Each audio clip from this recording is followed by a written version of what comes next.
edited to, pursuant to your rulings. okay.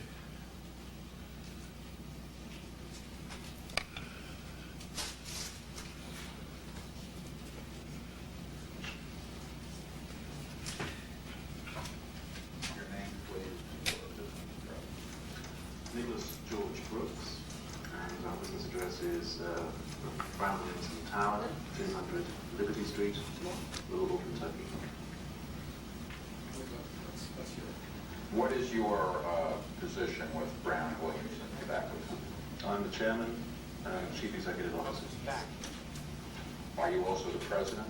I think I'm the president as well. As well. For how long a period of time have you occupied those three positions? I was appointed on the 1st of May 1995. And what had been your position prior to that time? I was the director for new business development for tobacco, working in BAT Industries. Now, what was your day-to-day job when you were in charge of new business development? Well, I was running a small team of executives who were looking at opportunities to acquire businesses in Eastern Europe and the former Soviet Union following the collapse of the Berlin Wall in 1989. Was that directed at tobacco businesses? Yes. Okay. And how long were you in that position? I think I took on that role in the fall of 1992. You're a lawyer. By training. Have you ever? Firm of solicitors in the City of London for 5 years from 1973 to 78. And what did you do in 78? I joined BAT. And you've been with them ever since? Now, BAT stands for what? Well, this stands for BAT Industries, British American Tobacco. There are a number of companies bearing either the initials or the name British American Tobacco in the BAT Industries group. What is the situation in England with respect to warning? Well, I'm not directly familiar with warnings in the UK. We don't actually have a business or a significant business in the UK. But there are warnings on packs in the UK too. Today, what are the leading Broin Williamson brands? By volume? Yes. Sales. Sales. Right. Okay. In the US domestic market, our largest volume brand is GPC. Next would be Cool. Cool. And then a group of brands which might all generate roughly the same volume. Misty, Carlton. We have a range of much smaller brands. Capri would probably be our next largest brand. And then we have a range of other brands. How many discount brands do you have? Well, GPC is our dominant discount brand, but we have quite a range of brands also that are sold at a discount. For example, well, I'll have to say that all brands in the US market today have some element of discount in them. Even Marlboro is discounted. But there's still, you would agree, I mean, generally there's still a distinction between premium brand. Yes, broadly. So, broadly speaking, the Broin Williamson products that you would put in the category of premium brands are what? Okay. Cool will be our number one. Carlton. Capri. What am I missing? Lucky Strike. Pall Mall. Those would be the principal ones. Okay. Who do you report to if you have any superior person above you? Well, I'm the chairman of Broin Williamson. I'm also the director of the shareholding company, British American Tobacco Holdings. And the managing director of that company is a man called Ulrich Herter. Herter? Herter. But in terms of the chain of authority and command, is he above you? Well, he's my managing director on the board of British American Tobacco Holdings.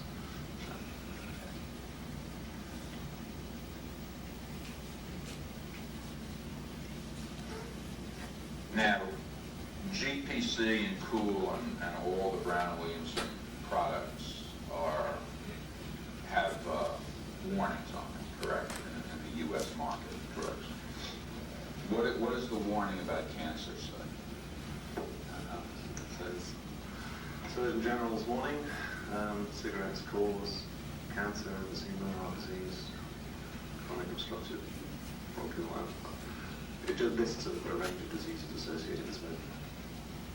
Well, not associated with smoking, but smoking causes, I mean, That's what the warning says. That's what the warning says. Correct. It doesn't talk about association or risk factors, it says causes. I agree. Is that warning true? We don't know, but the warning, I'm certainly convinced that the Surgeon General believes it to be true.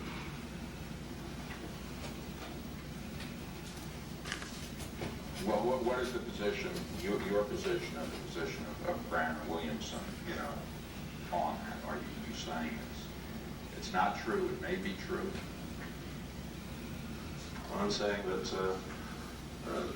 smoking clearly is associated with liver diseases on all of them, but we are as yet unaware of the mechanism by which smoking might actually trigger those diseases, and that therefore from a scientific, factual perspective, it wouldn't be true to say that we know that smoking causes these diseases. We can certainly conclude, as the Surgeon General has done, that it may be, but to say that it has been proven scientifically would not be technically correct.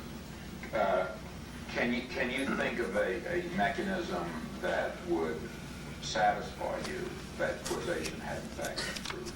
What would you require, or what would you to accept that smoking causes cancer and heart disease and emphysema? Well, I think quite simply, I just would ask, I would expect a scientist of repute, possibly endorsed by my own scientists internally, to tell me that he had demonstrated in the laboratory a mechanism by which cigarette smoke, when consumed by people, actually trigger biological mechanisms which create disease. All right, but can you conceive of how that would be demonstrated in the laboratory? Well, I'm not a scientist. I wouldn't know how the tests or the methodology would be appropriate, but I would certainly rely on scientists to know that whether it was or was not appropriate. I'm quite convinced there are such tests. You're quite convinced there are such tests? Mm-hmm. So have your scientists utilized those tests? No, I mean, I'm sure there is a way of being satisfied by either our own scientists or by external scientists to repute that indeed smoking causes these diseases. I'm sure that can be demonstrated in a laboratory or in some method. What that method is, I'm not really sufficiently expert to be able to suggest. Well, if that's the case, why hasn't it been demonstrated? You don't. Very good question. You don't know.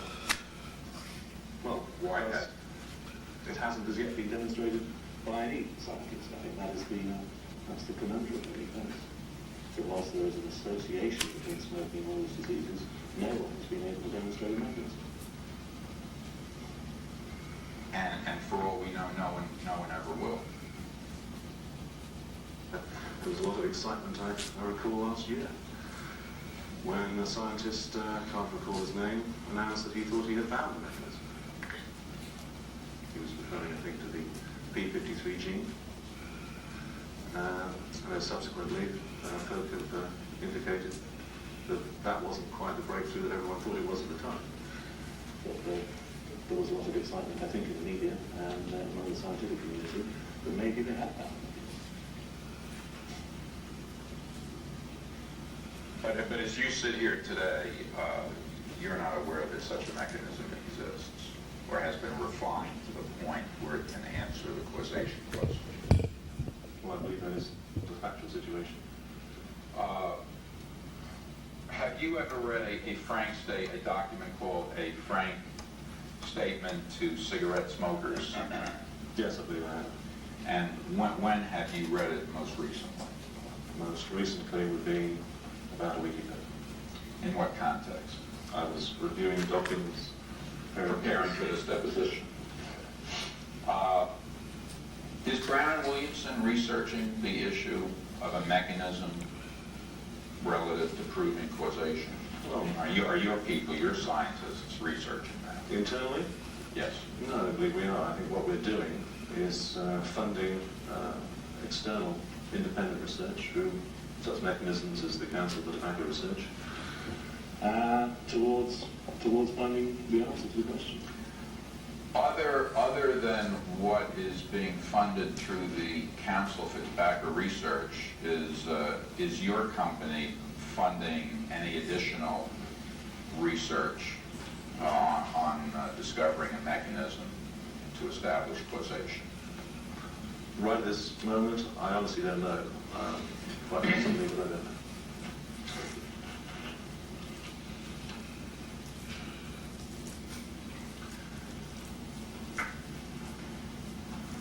When had you read a Frank Statement to Cigarette Smokers prior to about a week ago?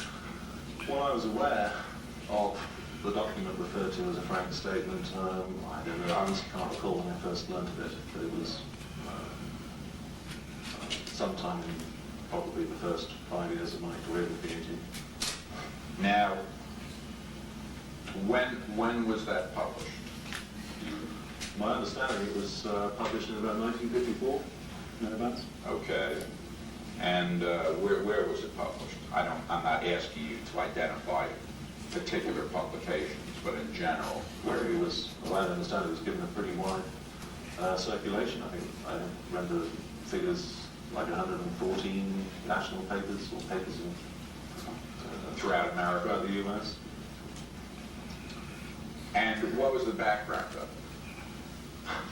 Well, again, as I understand it, the background was that the industry had received, well, not the public, but had brought to its attention studies by a scientist, I think his name was Wyndham, which indicated that mice painted with condensate from cigarettes caused tumours on the skins of mice.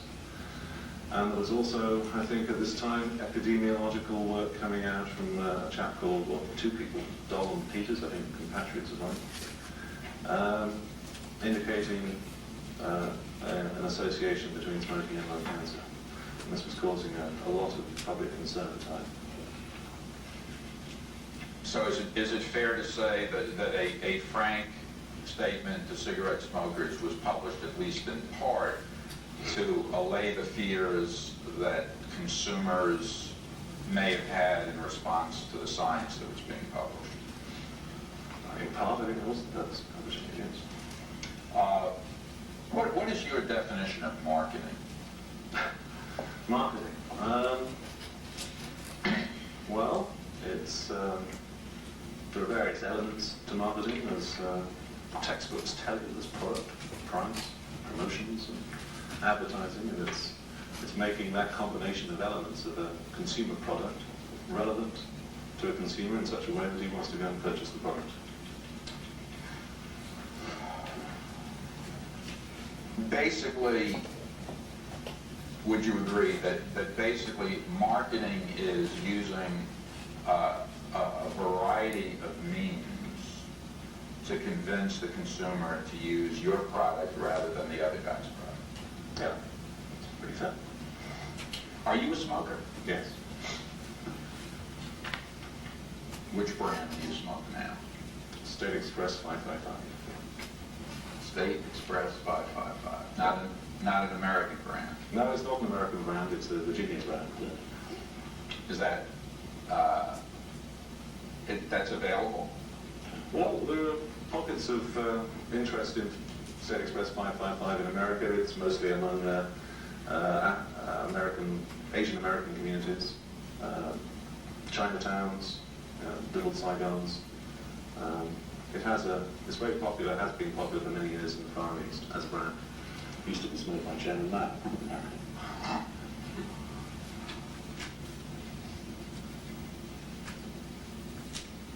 You think that contributed to the Cultural Revolution?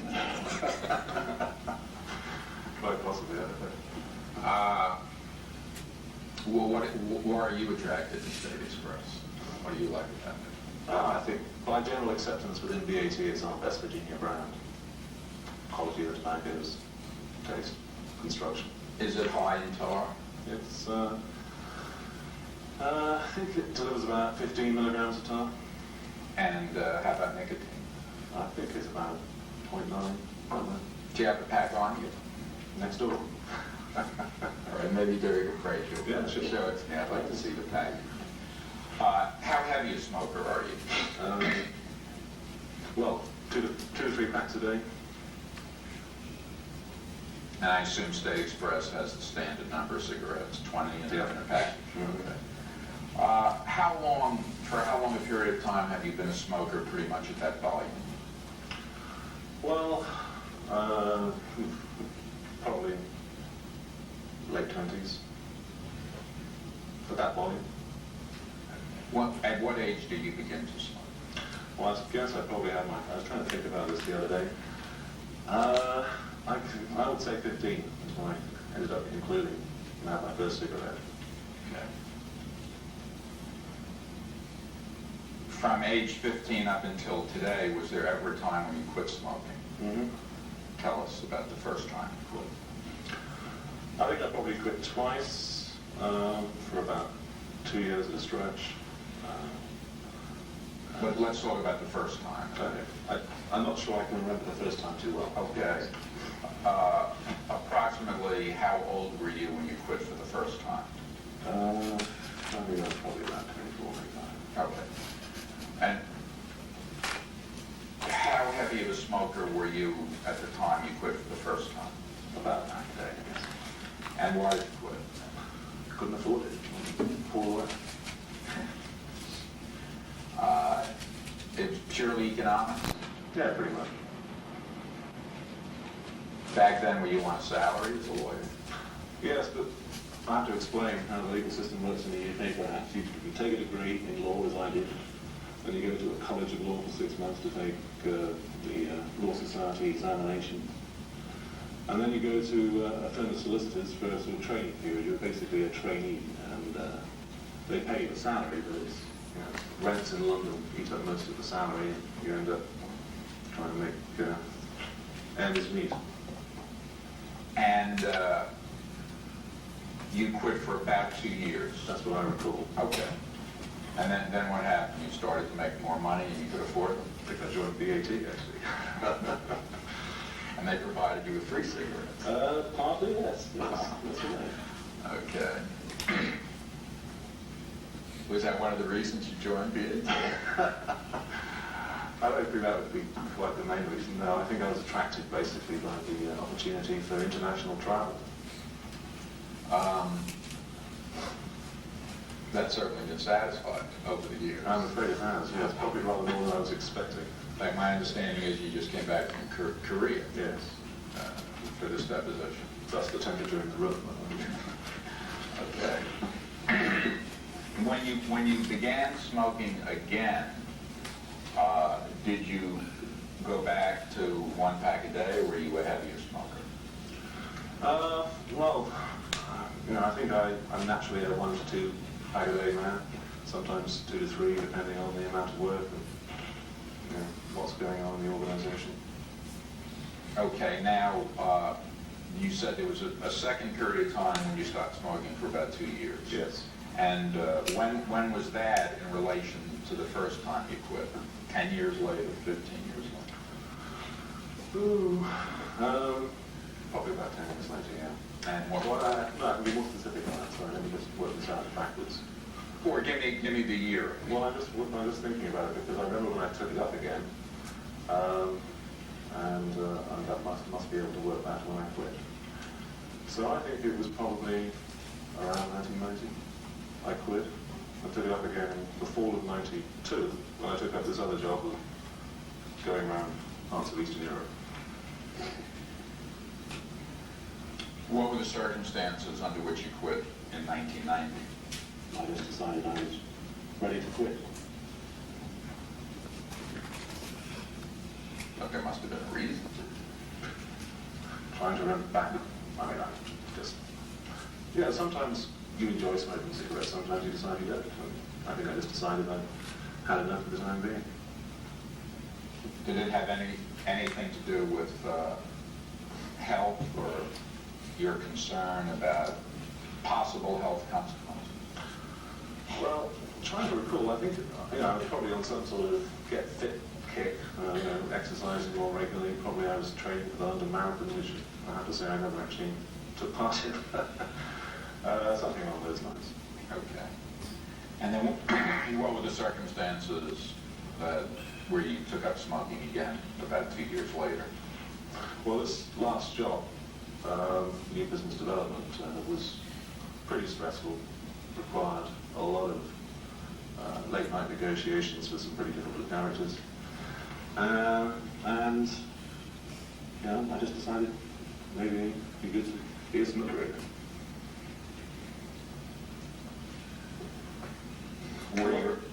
I was going to say a lot of the job involved just gaining the confidence of the parties with whom you were negotiating, talking about the product. It was kind of a natural thing to do. Dave also, it was one of the Eastern Europe people do like to smoke. When you quit smoking for 2 years, when during the various times your wife quit smoking, any problems with it? No, really none.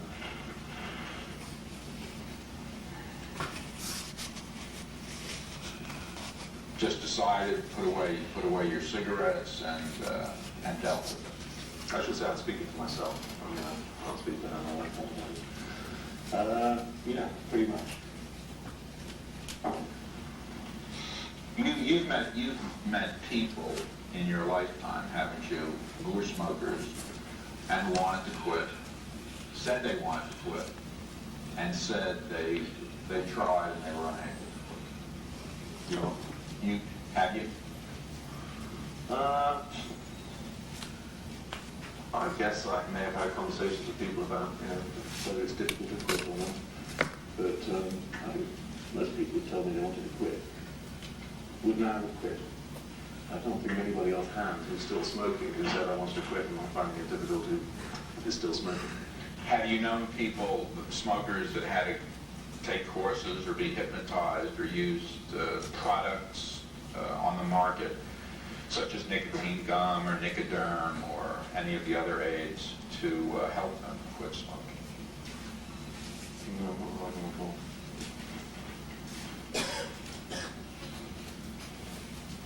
Does secondhand smoke cause disease? Environmental tobacco smoke? Yes. I don't think there's any evidence, scientific evidence to support that. Have you read the 1986 Surgeon General's report on that subject? I can't say I've read the report now. Have you read the report of the United States Environmental Protection Agency on that subject? I'm aware of its conclusions. And one of its conclusions is that cigarette smoking is a Class A carcinogen, which is responsible, at least back in 1993, was responsible for approximately 3,000 lung cancer deaths per year in non-smokers.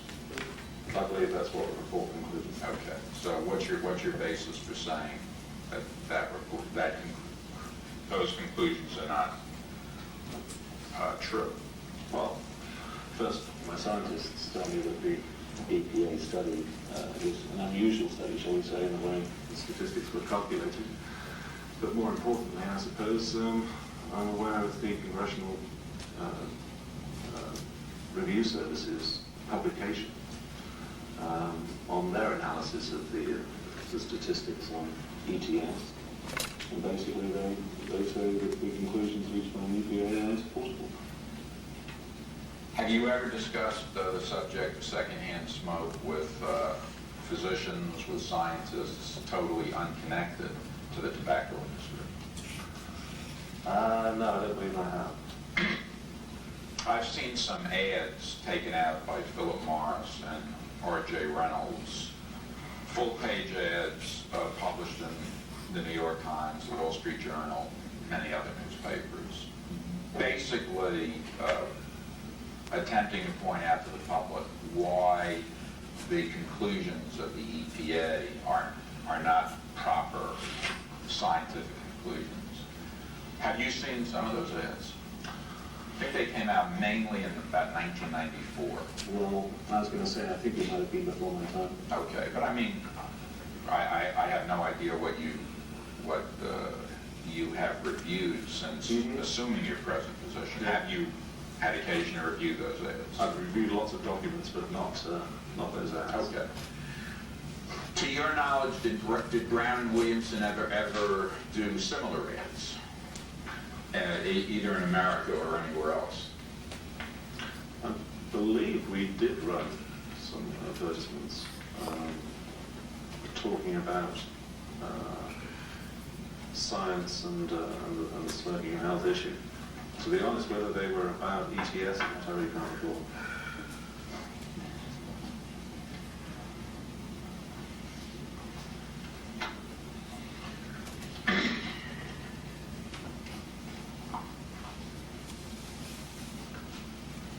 What is tar in the cigarette context?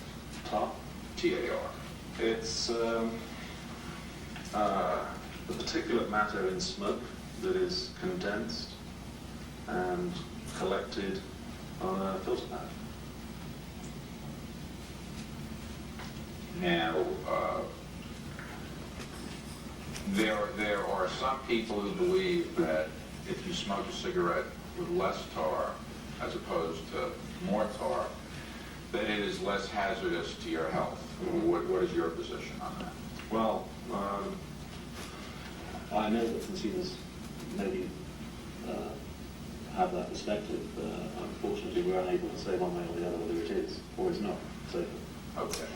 So, as I understand your answer, from your standpoint, there's really no health advantage. If that's your goal as a smoker, there's really no health advantage to smoking a low-tar cigarette over a high-tar cigarette, as far as you know. Well, there may be, but we don't know, and so we're not unable to say whether it is or it is not. So it may well be. Yeah, but is when Brown and Williamson advertises a product and mentions in the advertisement that the product has low tar, are you intending to convey to the consumer that in some fashion that cigarette is going to be less hazardous to their health? No, we're not. Indeed, if we try to do that, the FTC will certainly prevent us from doing so. Has Brown and Williamson sued the Environmental Protection Agency? I believe we have joined the other members of the industry in suing the EPA, yes. Who would have made that decision in behalf of Brown and Williamson to join that lawsuit? Was that you or someone else? It wasn't me, I think. I think I'm right in saying that the lawsuit wasn't commenced during my tenure there. But it would have been made by my predecessor, I imagine, on the advice of our General Counsel. Who was your predecessor? Tommy Sanderson. Now, how many meetings have you had to prepare for this deposition? Well, I suppose I've been preparing for this deposition since I took on the role of Chairman and CEO, because obviously I've been investigating and inquiring about all the issues that face our country since I've been. Do you mean specifically? Specifically, yeah. Well, I've had various meetings with my VP for research and development and one of his directors of regulatory affairs. I've had discussions with my general counsel have discussions with outside. How many days you figure you put in preparing specifically for this? What with this vote? Yes. All the folks that you mentioned.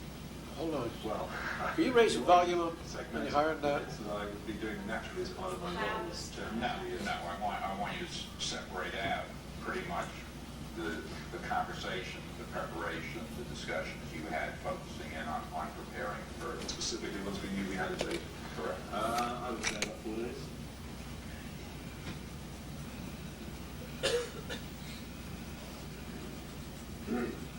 Who's the head of research and development at Brown?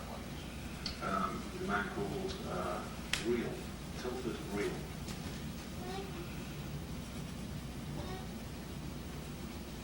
What is his area of education, specialty? He's a chemist, he's a master. He's a master's degree in chemistry. In chemistry? I think that's right. All right, I mean, it's not an MD. No. Okay. So, We don't do boring. okay. Any particular reason for that? No, I just doesn't have. No, they haven't had any on our staff. How many people are in your research and development department? The total number I think is around 100, 120.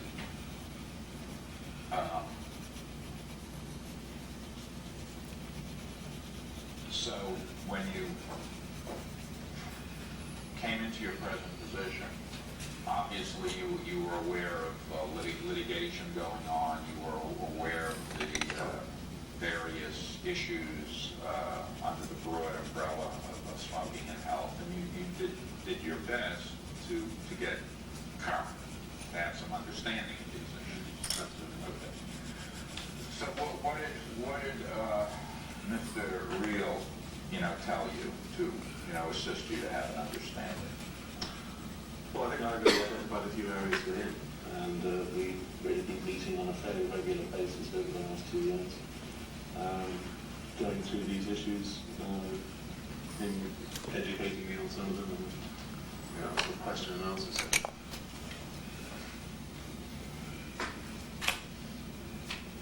Did you discuss the EPA report with him? I specifically asked him to address the subject of ETS, so the EPA report will certainly come up next.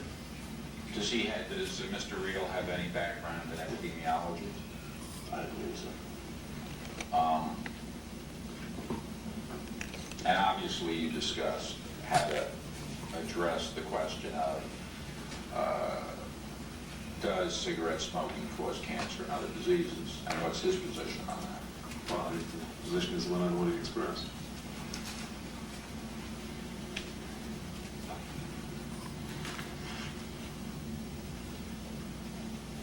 Can you describe the discussions with Mr. Real in some more detail? You said the format was questions and answers. You would ask him questions, or he would ask you questions? Well, at Brown Williamson we have an executive committee, which I chair. We try to hold a meeting every week. My travel schedule means we don't hold a meeting every week, unfortunately.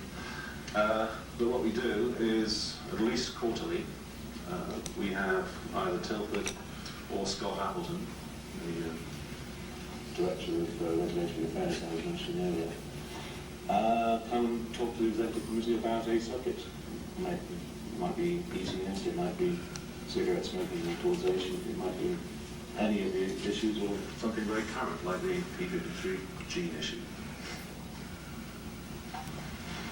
So tell me about the substance of these discussions, the positions that your research and development people take.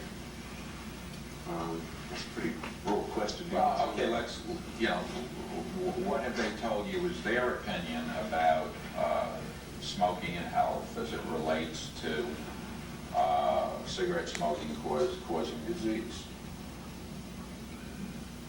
I think I've broadly expressed the position as they've explained it to me, that obviously we're aware of the epidemiological work and the association between smoking and ill health, the fact that smoking is clearly risky in relationship with those illnesses, that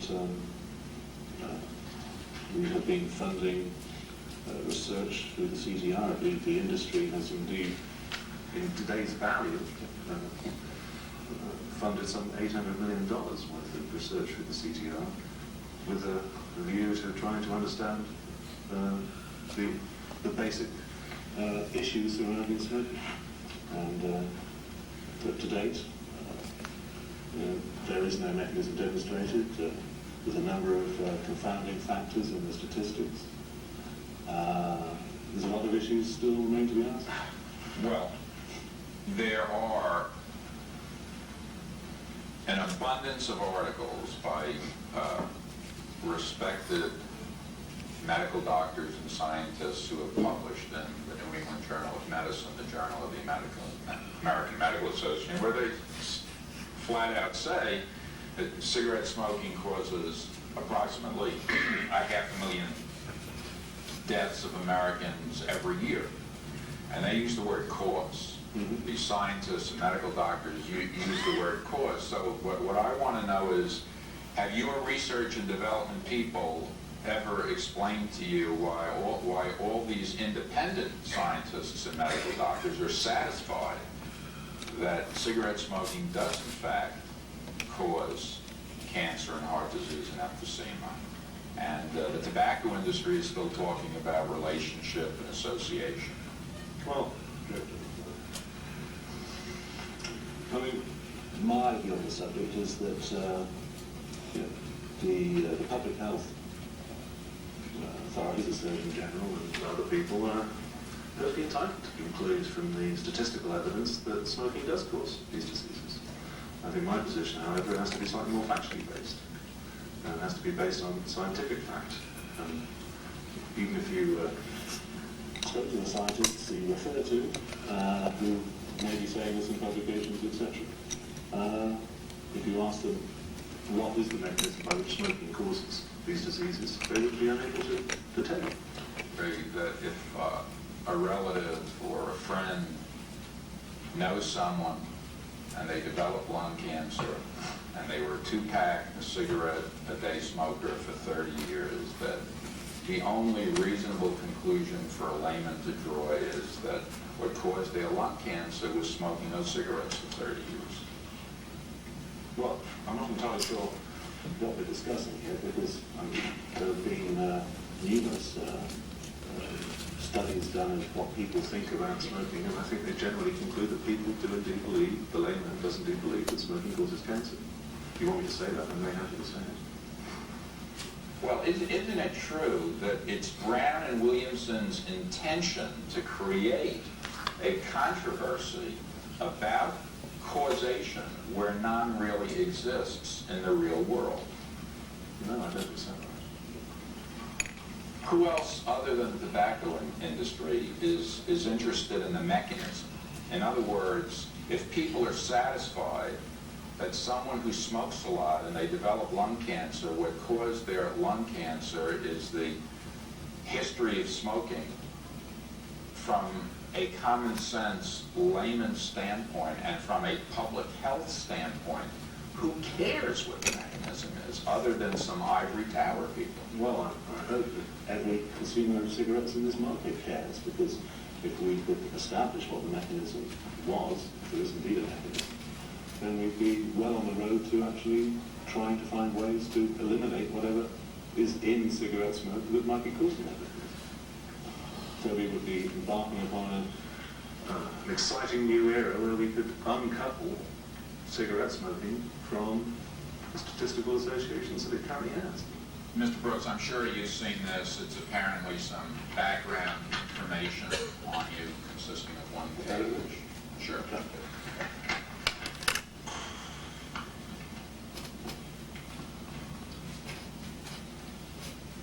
I'm familiar with this. Okay. Is that distributed, for example, if media calls or... No? I think that's why it was pulled together. Okay. Which gives some of your basic background. Yes. Let me ask you some questions about this.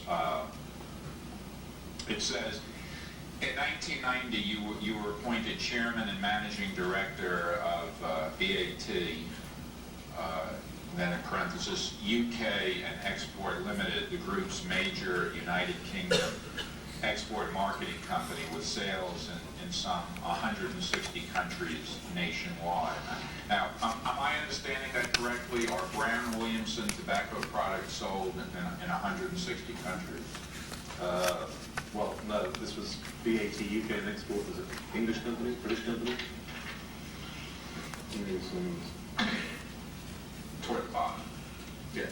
1990, Mr. Brookes was appointed Chairman and Managing Director of BAT UK and Export Limited, the group's major United Kingdom export marketing company with sales in some 160 countries worldwide.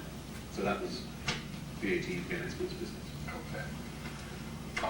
In how many countries are GPC and Cool sold? As two examples. GPC is not sold outside the US currently, it might be in the future. Cool is sold in, I would think, about a dozen countries worldwide. Maybe more. How is the international market growing in relation to the domestic market? All Brown Williamson products generally? Yes. Well, Brown Williamson has responsibility for 3 other markets outside the US, Japan, Korea, and Mexico. And certainly our business in Japan is doing quite well. Korea, we're a very small player, but we hope to do better in the future. And Mexico, we really do very little business whatsoever. Your background says you joined BAT in 1978, served in various capacities, including managing director of Oriole, I'm probably pronouncing that wrong, No, that's quite correct. Oriole Tobacco Company in Sierra Leone. Tell us what that position involved. Well, it was, as you say, 1982. And I've been working in the UK for a number of years, and decided that as most of BAT's business was international, I wanted to further my career to have an appointment or posting overseas. I thought they'd send me somewhere as a lawyer. They said, well, if you want to work overseas, how about running our business in West Africa? How long were you in West Africa? A little under 3 years. And then you were chairman of the Monrovia Tobacco Corporation in Liberia? Yeah, I was managing director of Oriole Tobacco in Sierra Leone and chairman of Liberia at the same time. They were the same, 2 states next to each other. What is the Tobacco Institute?